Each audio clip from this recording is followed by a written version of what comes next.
Como yo lo veo, Dios nos ha estado guiando por un camino interesante. Quizás usted no se ha dado cuenta, pero primero, el Espíritu Santo nos guió el año pasado a Ezequiel 36, 25 al 27. Ahí leímos que Dios nos daría un corazón de carne. Yo no sé si ha meditado en lo que eso significa, pero hoy vamos a darle un vistazo a ese tema. En este último tiempo el Espíritu Santo nos ha guiado al libro de Hebreos, Romanos este año y Hebreos, y en los capítulos 3 y 4 encontramos una advertencia que contrasta con tener un corazón de carne. Lo que me parece más interesante es que esa advertencia se haga 3 veces. No endurezcáis vuestros corazones. Aunque hay diferencias muy grandes, nuestra vida en esta tierra es como cuando los israelitas venían o iban por el desierto. Es una etapa de transición. En el caso de ellos, de Egipto a la tierra prometida. En el caso nuestro, del mundo al reino de Dios. Pablo hace la similitud entre el cruce del Mar Rojo con el bautismo. Por cierto que es una comparación bastante interesante. Y uno tiene que meditar cómo eso tiene que ver el bautismo con el pase del Mar Rojo, pero Pablo hace los equipara una cosa con la otra. En el día de hoy, yo quiero contrastar la actitud de una persona con un corazón de carne versus una que endurece su corazón. Esto me parece lógico, ya que al decir el escritor de Hebreos, no endurezcáis vuestro corazón, no lo está diciendo a cualquiera, nos lo está diciendo a nosotros, que vamos en este peregrinar hacia la salvación prometida. Estos israelitas en el desierto son un ejemplo perfecto de lo que no debemos ser nosotros. No es mi idea hacer énfasis en lo que ellos eran, sino en lo que nosotros debemos ser para Dios. Recientemente me he dado cuenta de lo precioso que es dejarse guiar por el Señor, aunque en ocasiones nos guía y nosotros ni sabemos que nos está guiando hasta que vemos los resultados. Y bueno, los puntos a desarrollar hoy están entrelazados con la expresión un corazón de carne. Así que el primer punto que vamos a desarrollar hoy es un corazón de carne, confía en Dios para suplir sus necesidades. El segundo punto será un corazón de carne, no se queja por estar en el desierto. Y el tercer punto será un corazón de carne, ocupa su lugar con humildad, no envidia la posición de los demás. Así que vamos a comenzar. Primer punto, un corazón de carne confía en Dios para suplir sus necesidades. Vamos a ir a Éxodo capítulo 16. Vamos a ir al desierto.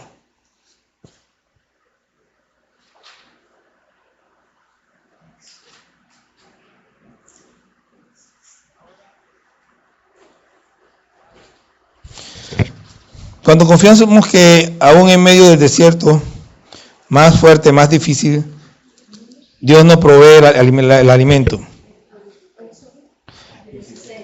Los versículos del 2 al 8 dicen de la siguiente manera: y toda la congregación de los hijos de Israel murmuró contra Moisés y Aarón en el desierto, y les decían los hijos de Israel: ojalá hubiéramos muerto por mano de Jehová en la tierra de Egipto, cuando nos sentábamos a las ollas de carne, cuando comíamos pan hasta saciarnos, pues nos habéis sacado a este desierto para matar de hambre a toda esta multitud.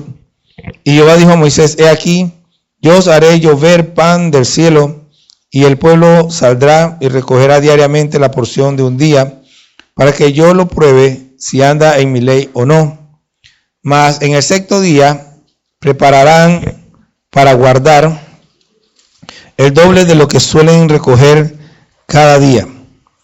Entonces dijeron Moisés y Aarón a todos los hijos de Israel: en la tarde sabréis que Jehová os ha sacado de la tierra de Egipto. Y a la mañana veréis la gloria de Jehová, porque él ha oído vuestras murmuraciones contra Jehová. Porque nosotros, ¿qué somos? Para que vosotros murmuréis contra nosotros. Dijo también Moisés: Jehová os dará en la tarde carne para comer, y en la mañana pan hasta saciaros, porque Jehová ha oído vuestras murmuraciones, con que habéis murmurado contra él. Porque nosotros, ¿qué somos? Vuestras murmuraciones no son contra nosotros, sino contra Jehová. Bien, mientras nosotros tenemos en la tierra, siempre hay el riesgo de que nos falten cosas. Siempre hay el riesgo de que venga un COVID y la gente no tenga trabajo, de que haya una recesión y se pierdan los empleos. Y la pregunta es, ¿en quién estamos confiando? El tema aquí es que el pueblo de Israel, este pueblo que estaba aquí, era un pueblo que había sido guiado por Dios al desierto. Veámoslo de una manera. Jesucristo, después que fue bautizado, dice la palabra que el Espíritu Santo lo guió al desierto para ser tentado. El día que usted abrió su corazón a Cristo, ese día empezó su peregrinar por el desierto. Hay gente que no lo experimenta porque pues generalmente no tienen falta de las cosas básicas y no llega a experimentar ese vacío, esa necesidad, y pues bueno, no hay problema con eso. El tema es que si nosotros llegamos a pasar por el desierto y tenemos necesidad de las cosas básicas, la pregunta es, ¿cuál va a ser nuestra actitud? Pero aun cuando tenemos para las cosas básicas, a veces, en general, inclusive, cuando las personas tienen para las cosas básicas, ¿qué hacen? Desean otras cosas. ¿Usted tiene idea cómo llegamos a este asunto de la ideología de género y todo ese poco de cosas? ¿De dónde sale?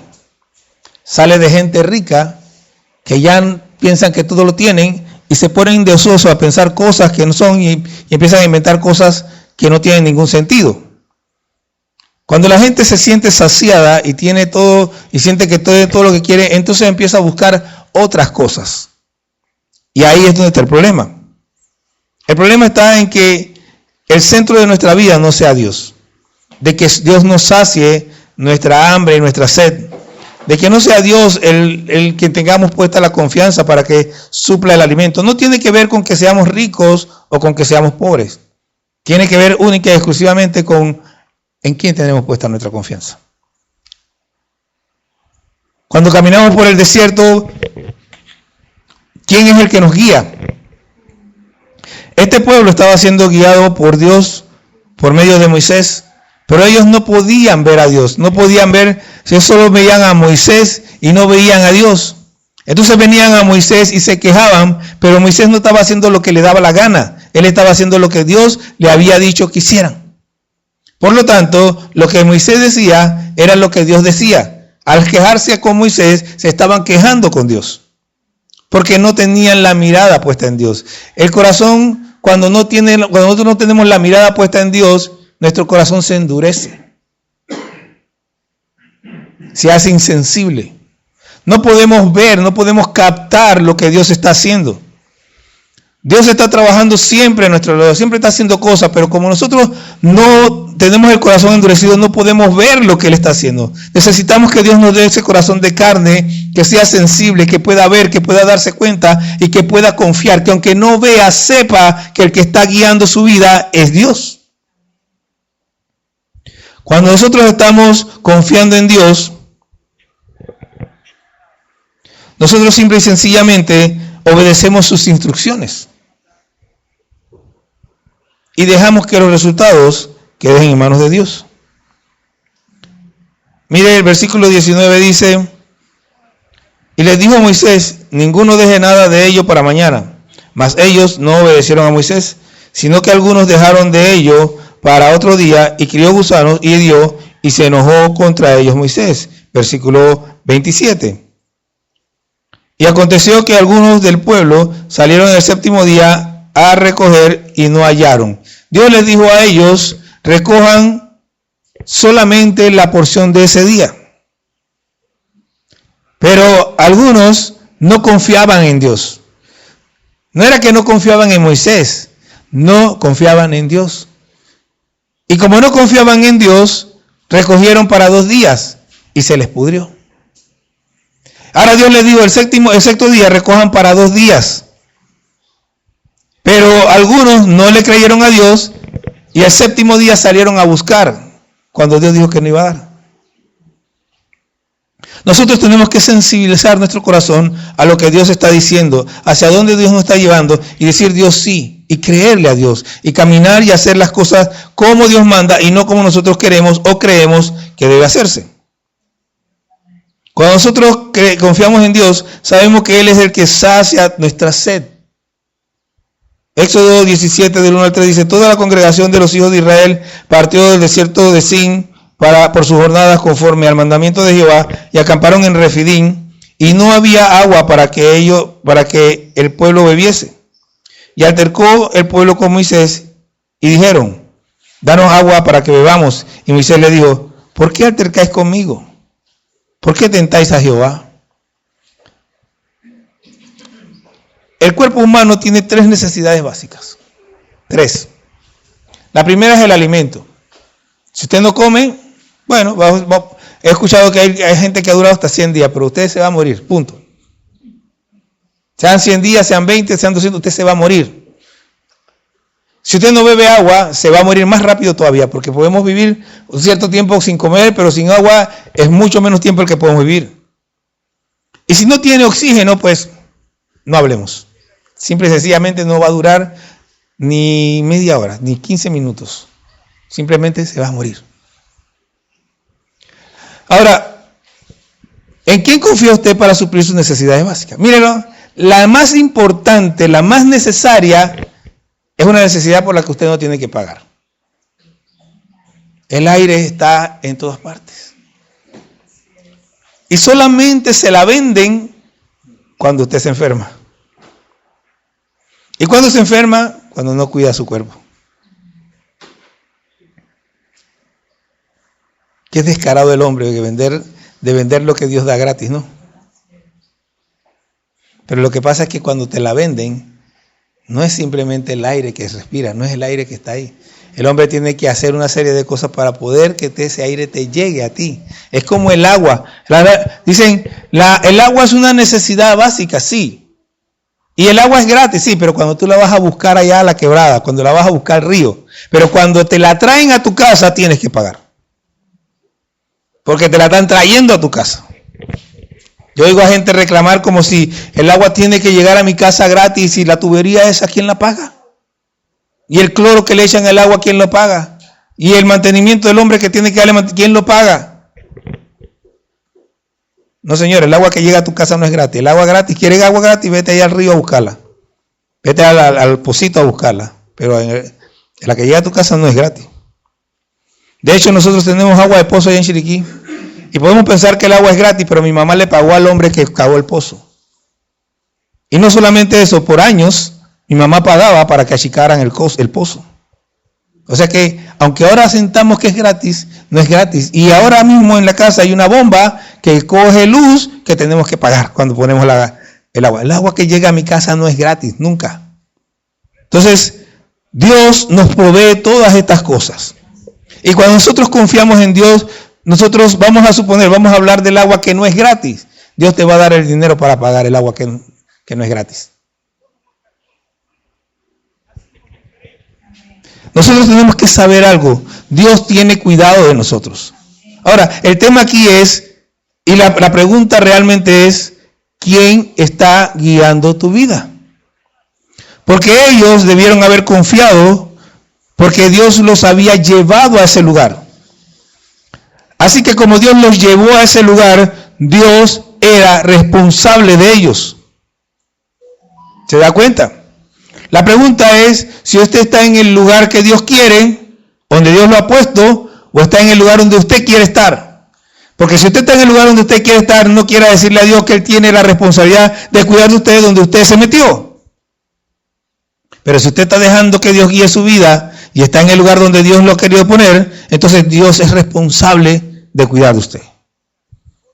Eso es lo que significa Mateo 6:33. Busca primeramente el reino de Dios y su justicia. Ve a donde Dios te manda. Haz lo que Dios quiere. Haz la voluntad de Dios. Y cuando tú estás en eso, entonces dices, Y todas estas cosas te serán añadidas. ¿Cuándo? Cuando estés haciendo la voluntad de Dios, cuando estés viviendo como Dios quiere, cuando estés en el lugar donde Dios te quiere. En ese momento todas estas cosas te serán añadidas. Cuando tú estás allí, cuando tú sabes dónde estás, entonces tú eres como Moisés. Moisés no estaba preocupado por la comida. Moisés no estaba preocupado por el agua, porque Moisés sabía quién lo había llevado a ese lugar.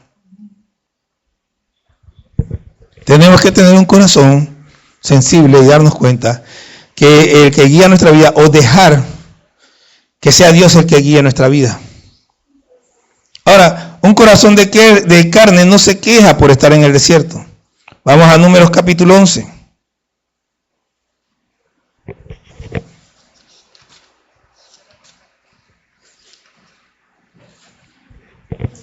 Versículos 1 al 3. Aconteció que el pueblo se quejó a oídos de Jehová, y lo oyó Jehová, y ardió su ira, y se encendió en ellos fuego de Jehová, y consumió uno de los extremos del campamento. Entonces el pueblo clamó a Moisés, y Moisés oró a Jehová, y el fuego se extinguió. Y llamó a aquel lugar Tabera, porque el fuego de Jehová se encendió en ellos.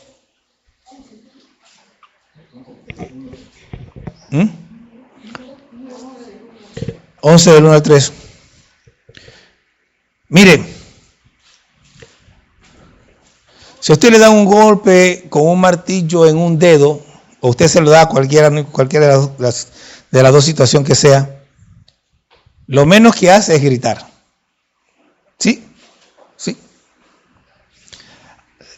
Si usted de repente le dice, me voy de excursión, y acaba haciendo senderismo y queda perdido allá en el sendero, bueno, usted seguro se va a lamentar. Pero lamentar no resuelve el problema. Ahora, el tema aquí es que Dios puede llevarnos a nosotros a situaciones difíciles. Y la pregunta es, ¿cómo yo voy a reaccionar cuando Dios me lleva a un lugar donde la situación es difícil? ¿Para qué Dios me trajo aquí? Si aquí nadie quiere creer en el Señor, nadie hace caso a la palabra, nadie escucha. Ni aun los que escuchan. Cada quien hace lo que le da la gana.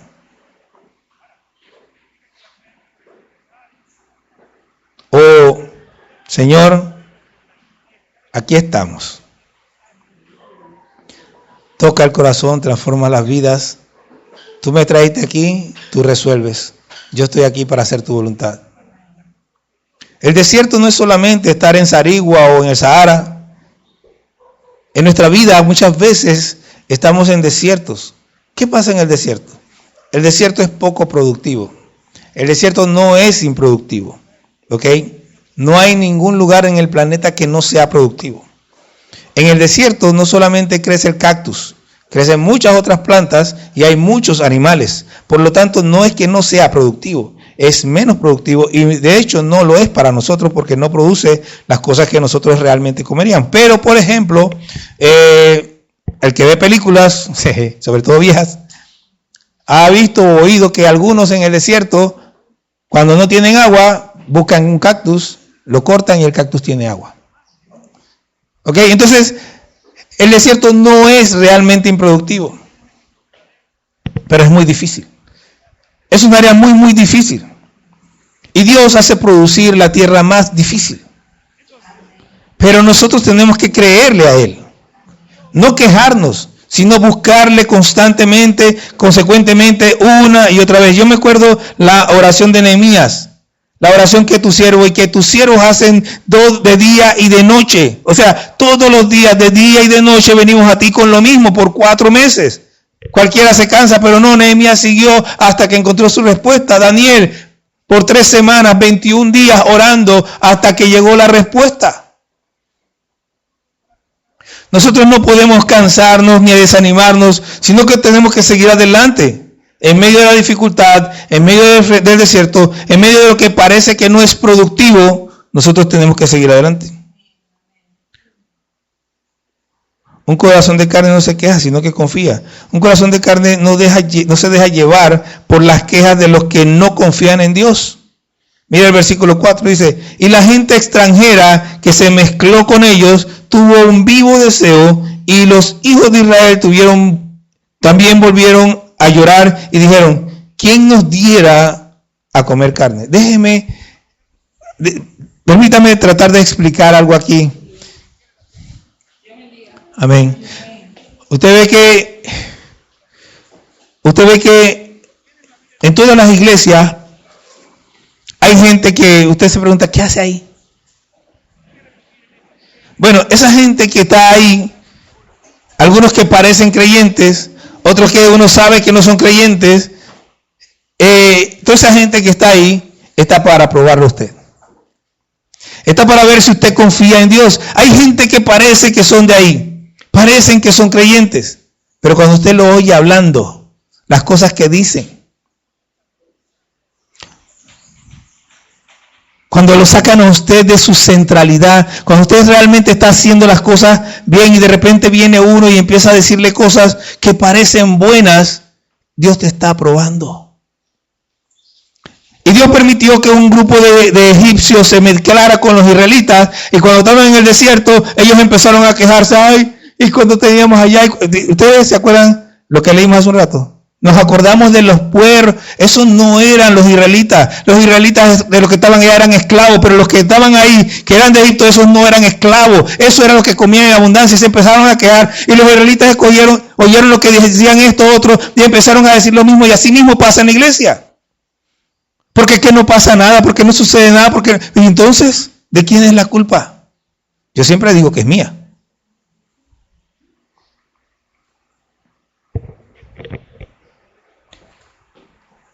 Siempre hay alguien que no está conforme. Siempre hay alguien que le molestan las cosas, que le molesta esto. Y la pregunta es, ¿a quién le hace caso usted? ¿A los inconformes? ¿O usted levanta la mirada y mira a Dios y dice, bueno, tú sigue allá que yo voy a seguir a Cristo? O lo exhorta y dice, mira hermano, está hablando mal, eso no es así. Tiene que poner su mirada en el Señor. En todos lados hay gente que está puesta para probarnos, para ver si nosotros vamos a mantenernos firmes, si vamos a hacerle caso a los que hablan mal o vamos a hacerle caso a los que hablan bien, si vamos a seguir el camino de los que realmente no quieren seguir a Dios o vamos a seguir a Dios. La vida en el desierto es una prueba constante. Nosotros estamos en este camino para ser probados. Para ser probados si somos fieles o no, si somos dignos o no de entrar en el reino del Señor. Usted tiene que estar preparado para ser probado. Y usted tiene que saber siempre a quién le pertenece. Y si sabe a quién le pertenece, entonces usted sabe cómo debe actuar.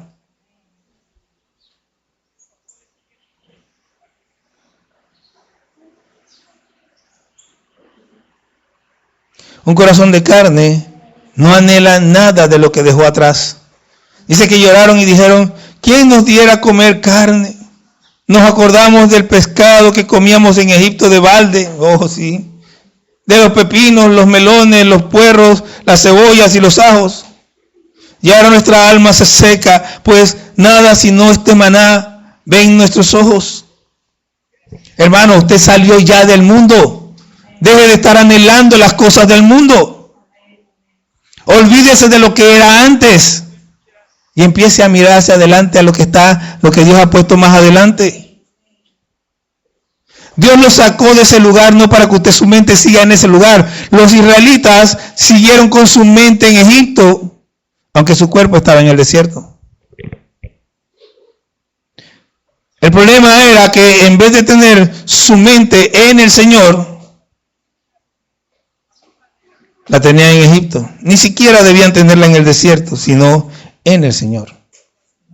No es ni mirar atrás, ni estar en donde estoy. Es mirar hacia adelante a lo que Dios ha puesto delante de mí. Por eso es que la palabra en el Nuevo Testamento nos habla tantas veces de la esperanza que tenemos.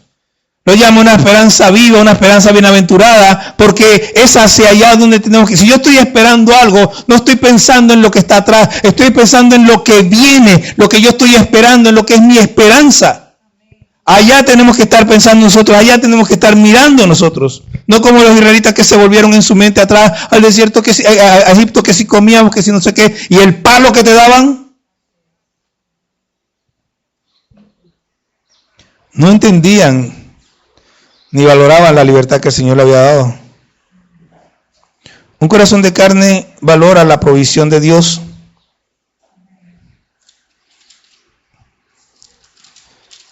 El versículo 6 dice, y ahora nuestra alma se seca, pues nada sino este maná ve en nuestros ojos.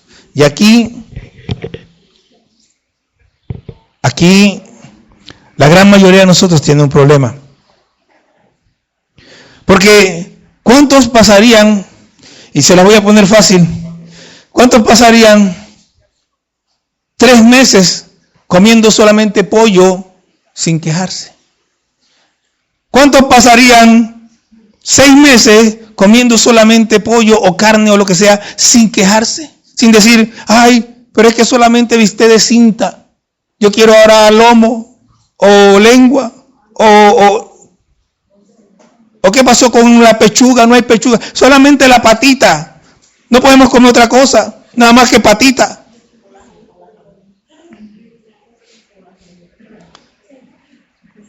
Solo este maná, decía, solo este pan simple.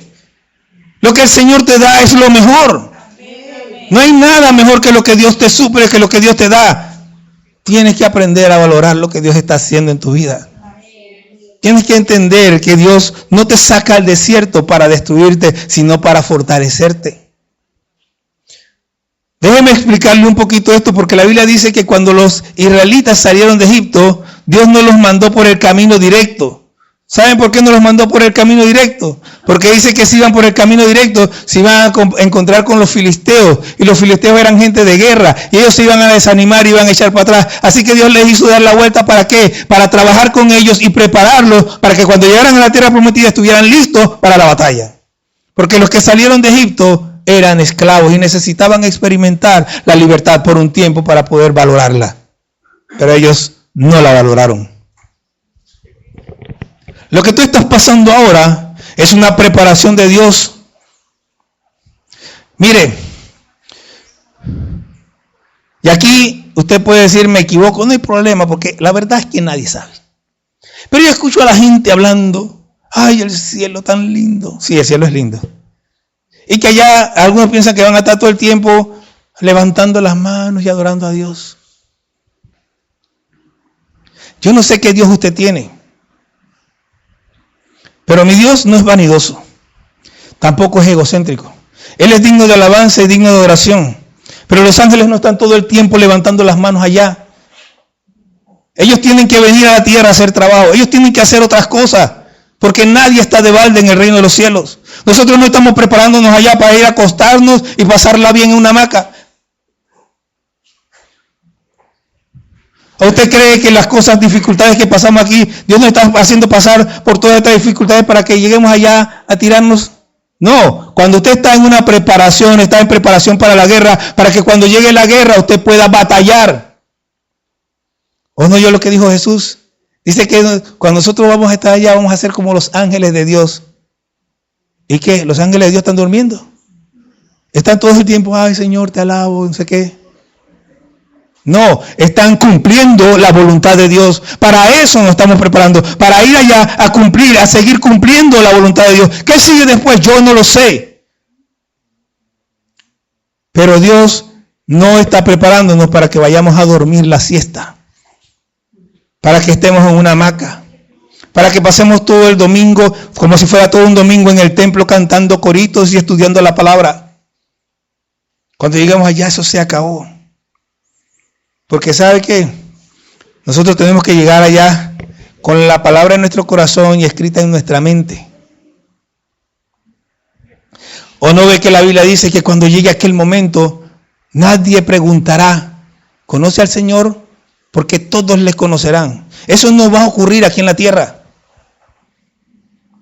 Nosotros estamos preparándonos aquí para que tengamos suficiente conocimiento, para que cuando estemos allá no nos pase como le pasó a Satanás y a su gente. No nos rebelemos contra él como ellos se rebelaron. Allá no va a entrar ninguno con corazón rebelde, de ninguna manera. Dios está preparando un pueblo para él. Y el pueblo rebelde no entra. Tercer punto. Un corazón de carne ocupa su lugar con humildad y no envidia la posición de los demás. Números 16. Versículo 3. Dice que, y se juntaron contra Moisés y Aarón y les dijeron, basta ya de vosotros, porque toda la congregación, todos ellos son santos, y en medio de ellos está Jehová. ¿Por qué pues os levantáis vosotros sobre la congregación de Jehová?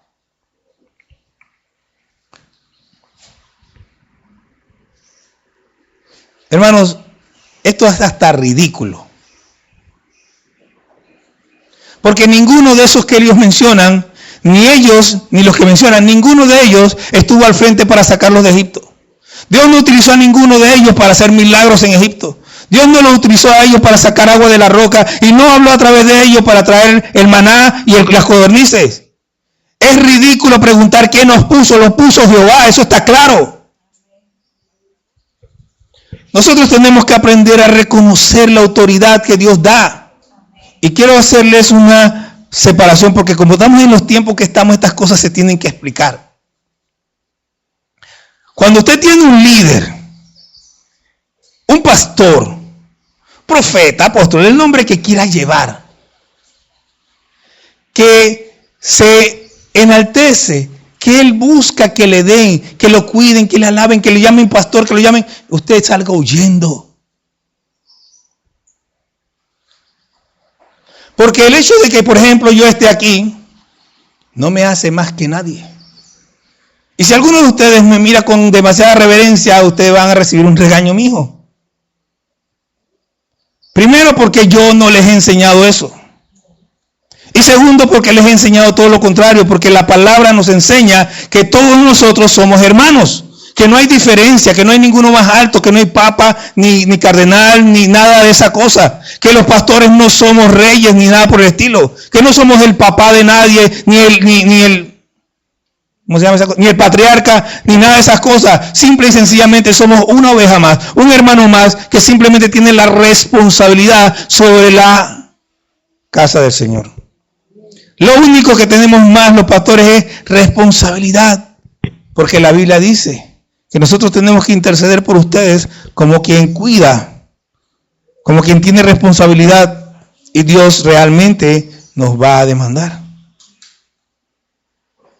Entonces, nada de eso de que, ay, que el pastor es su hermano. Así que, pero, usted tiene que saber reconocer que el pastor sí tiene algo de autoridad. Porque no puedo ser responsable y no tener autoridad. Pero no tengo autoridad sobre su vida. Tengo autoridad sobre la obra. Es distinto. Es distinto. Yo no puedo mandarle a usted a hacer nada. Yo puedo pedirle a usted, por favor, puede, pero mandarle, no. Porque yo no soy ni su jefe ni su amo. Su jefe y su amo están en los cielos. Sin embargo, sí tengo autoridad sobre la obra.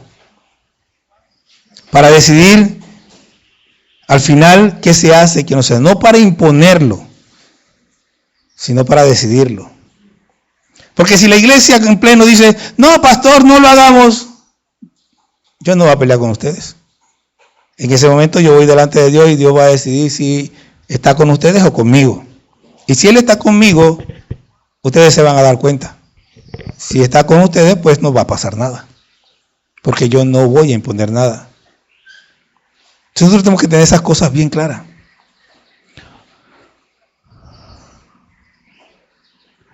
Un corazón de carne valora el lugar que Dios le ha asignado y lo valora. Versículos 8 al 11. Dice: dijo más Moisés a Coré: oíd ahora, hijos de Leví, ¿os es poco que el Dios de Israel os haya apartado de la congregación de Israel, acercándoos a él para que ministréis en el servicio del tabernáculo de Jehová y estéis delante de la congregación para ministrarles? ¿Y qué te hizo acercar a ti y a todos tus hermanos, los hijos de Leví, contigo? ¿Procuráis también el sacerdocio? Por tanto, tú y todo tu séquito sois los que os juntáis contra Jehová, pues Aarón, ¿qué es para que contra él murmuréis? ¿Qué estaba pasando aquí? Dios escogió a Aarón y a sus descendientes como los sacerdotes de Dios. Son los que entran en el templo, los que ministran en las cosas sagradas. Pero escogió al resto de la familia, a los levitas, para que ellos hagan el servicio. Cuando estaban en el desierto, ellos tenían que moverse, el tabernáculo tenía que desarmarse completamente. ¿Cómo ocurría eso? Bueno, cada tribu, cada miembro, cada familia de Leví, que eran 3, Coat, Merari y no me acuerdo, el asunto es, Gersón, tenían una función. Unos tenían que llevar los utensilios. Para que eso ocurriera, el sacerdote tenía que desarmar toda la mesa y todo, y cubrirla y llevarla para que ellos se la pudieran llevar, porque no podían tocar las cosas sagradas. Pero tenían la función sagrada de transportar todo el tabernáculo, desarmarlo y colocarlo, armarlo de nuevo donde quiera que estuviera. Entonces ellos, como pasa continuamente, ¿no? Hay gente allá, no me refiero aquí en esta iglesia, sino que en general, que están allá sentados queriendo el puesto del pastor. O el músico, el que toca la batería o el que toca el piano, están allá sentados queriendo el puesto del que está acá tocando.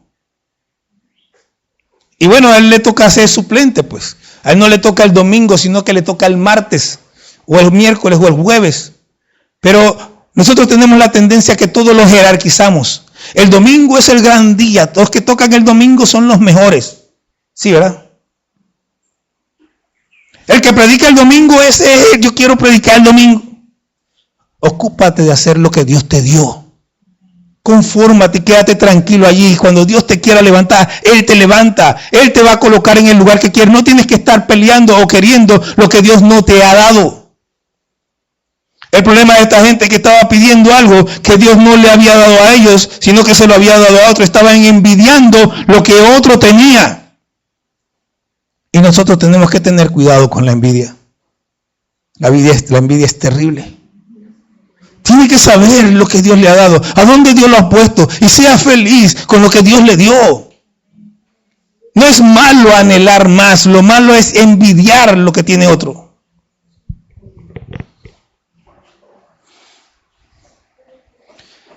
Un corazón de carne no se rebela contra la autoridad que Dios ha establecido. Versículos 12 al 14 dice: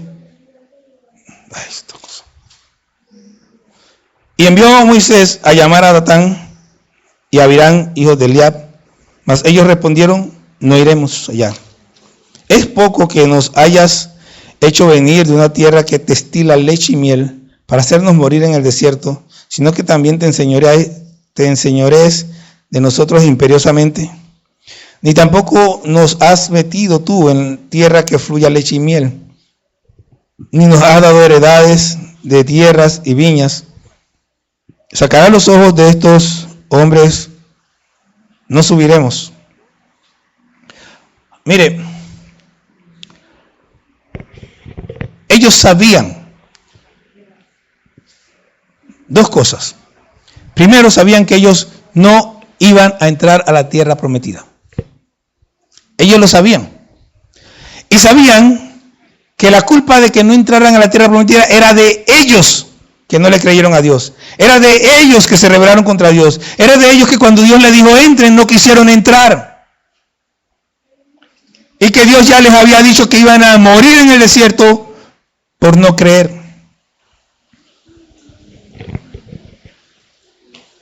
Entonces, ¿por qué te rebelas contra Moisés si la culpa es tuya? Pero aún más allá, vamos a suponer que Moisés hubiera, entre comillas, fallado. Lo que tenemos que entender es que ellos no estaban allí por Moisés, ellos estaban ahí porque Dios los llevó allí. Y desde ese punto de vista yo no me puedo pelear con el líder porque no es. Si en todo caso tengo que ir a Dios y decir, Dios, ¿por qué me trajiste a este lugar? Me hubieras dejado allá. Pero no a Moisés. Moisés no tiene la culpa. Él no los llevó ahí. Él no los dejó en el desierto. Fue Dios el que los sacó de Egipto. Fue Dios el que los llevó al desierto. Ahora, si los que tenían en Egipto era tan bueno, ¿por qué no se quedaron? Yo siempre le digo a Vanessa que lo que funciona no se cambia. Si yo tengo algo bueno, yo no lo dejo. Pregúntenle a ella. Si yo tengo algo bueno, yo no lo dejo. A menos que yo reciba algo, lo pruebe y sepa que es mejor, yo no dejo lo que tengo que es bueno. Esa es una ley de mi vida. Y varias veces hemos tenido cosas de que, ¿y qué pasó con esto? Yo le digo, lo que funciona no se cambia. Entonces, ¿cómo es que ellos estaban tan lindos, tan buenos, todo estaba bien en Egipto y se fueron? ¿No parece ridículo? Es ridículo.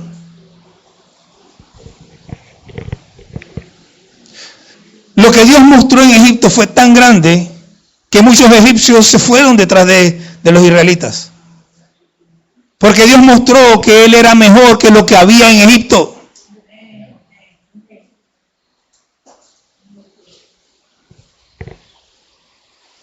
Ahora hablamos. Entonces,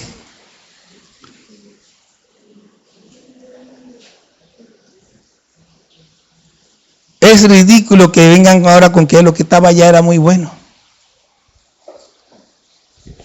Mire, en Estados Unidos ocurrió algo hace unos años atrás, para la pandemia. Nueva York lo llaman la capital del mundo por muchas razones. Es una ciudad terrible, pero bueno, lo llaman la capital del mundo. Y mucha gente está ahí por los negocios que hacen en Nueva York. Ganan mucho dinero. ¿Qué pasó en la pandemia? En la pandemia, el gobernador y el alcalde de Nueva York son gente de la izquierda, gente del Partido Demócrata, y cerraron Nueva York. Así como cerraron Panamá. Pero ¿qué pasó con Florida y Texas? Ellos cerraron un tiempo y se dieron cuenta de que esto no está bien y abrieron. Ahora, ¿qué hicieron? Muchos que tenían negocios en Nueva York, en California, se fueron a Florida y a Texas. ¿Por qué? Porque allá tenían mejores oportunidades. Y porque ahora los que están en Florida y Texas no se están quejando y no quieren volver a Nueva York ni quieren volver a California porque están bien en Florida y porque están bien en Texas. Si yo veo que donde yo estoy las cosas no están bien, yo me voy. Bueno, debe ser la filosofía. Pero yo no me voy si las cosas están bien. Esta gente que se mudó a Florida y que se mudó a Texas, no se hubieran mudado si no hubieran tenido problemas en Florida, en Nueva York y en California. ¿Se da cuenta? Entonces, esta gente, si hubiera estado bien en Egipto, no se hubieran ido. Y ahora están diciendo que todo era lindo en Egipto. Es tan ridículo como cuando la gente se convierte a Cristo y de repente está pensando en el mundo. ¿Para qué? ¿Para qué viniste de allá? Era tan lindo, ¿por qué no te quedaste? Antes de terminar, porque voy a terminar pronto, yo quiero que usted escuche lo que Dios dijo a los israelitas y que nos está repitiendo a nosotros hoy. No lo busque, yo lo voy a leer acá. Éxodo 15:26, el que anota, anota. Dice, y dijo, hablando el Señor, si oyeres atentamente la voz de Jehová tu Dios, e hicieres lo recto delante de sus ojos, y dieres oído a sus mandamientos, y guardares todos sus estatutos, ninguna enfermedad de las que envíe a los egipcios te enviaré a ti, porque yo soy Jehová, tu sanador. Si oyeres atentamente. Cuando yo oigo atentamente, es porque yo voy a aprender y voy a aplicar. ¿Sí o no? Bien. Éxodo 19:5. Ahora pues, si en verdad escucháis mi voz y guardáis mi pacto, seréis mi especial tesoro entre todos los pueblos, porque mía es toda la tierra. Si escucháis mi voz, si en verdad escucháis mi voz y guardáis mi pacto. ¿Ven la condición, no? La tienda. Éxodo 23, del 20 al 22, dice: he aquí, yo envío mi ángel delante de ti, para que te guarde en el camino y te introduzca en el lugar que yo he preparado. Guárdate delante de él y oye su voz. No le seas rebelde, porque él no perdonará vuestra rebelión, porque mi nombre está en él. Pero si en verdad oyeres su voz e hicieres todo lo que yo te dijere, seré enemigo de tus enemigos y afligiré a los que te afligieren. Mire, este último pasaje dice: yo envío mi ángel. El ángel es Jesús. Y él envió su ángel y murió por nosotros en la cruz. Y Hebreos 1:2 dice que en este postrero tiempo nos ha hablado por el Hijo. Y dice: si oyes su voz, guárdate delante de él y oye su voz. Este es un llamado para nosotros que se dijo desde antes. Guárdate delante de él y oye su voz. No le seas rebelde, porque él no perdonará vuestra rebelión. O sea, si tú eres rebelde, si nosotros somos rebeldes a Jesús, no vamos a entrar. Así de básico. Luego dice, Números 14, 22 al 23. Todos los que vieron mi gloria y mis señales que he hecho en Egipto y en el desierto, y me han tentado ya 10 veces, y no han oído mi voz, no verán la tierra de la cual juré a sus padres. No, ninguno de los que me han irritado la verá. Preste atención y escuche lo que el Señor está diciendo. Deuteronomio 1:43. Y os hablé y no disteis oído. Antes fuisteis rebelde al mandato de Jehová, y persistiendo con altivez subiste al monte. Está contando lo que pasó cuando llegaron a la tierra prometida, que los 10 dijeron que no, y ya Dios dijo: no entren, y ellos dijeron: de todas maneras voy a entrar, y al final le dieron su paliza. Dios no ha dejado de hablar, y la advertencia sigue igual. Si oyes su voz, hermano, ruega a Dios, porque usted sabe su condición, como yo la mía. Y si usted, después de pensarlo un poquito, dice: en verdad yo no tengo un corazón de carne, pídale al Señor: Señor, dame un corazón de carne. Dame un corazón que esté sensible, que escuche tu voz, que esté atento a lo que tú dices. Yo no quiero hacer énfasis en la advertencia, pero la advertencia está ahí. Para los que anotaron, espero que no se quede solo en el cuaderno, sino que lo repasen. Y tanto para los que anotaron como para los que no, espero que se haya grabado bien. Lo voy a subir a YouTube. Puedes volverlo a escuchar. Pero recuerde, Dios está buscando gente de corazón sensible, que escuche su voz, que oiga y obedezca. Gente que confíe que si está sirviendo a Dios, Él no lo dejará solo, sino que suplirá todo lo que necesite en el momento que lo necesite. Dios está buscando gente que sea sensible a su voz, que en medio del desierto no se queje, sino que confíe en el plan de Dios y siga adelante cumpliendo su voluntad. Dios está buscando gente que sea sensible a su voz, que sea humilde y acepte la tarea que se le ha asignado, y no esté mirando lo que otros hacen y envidiando lo que otros hacen. Seamos sensibles, porque Dios está hablando. Seamos sensibles y cumplamos la voluntad de Dios, porque Dios está hablando. Obedezcamos a la palabra de Dios.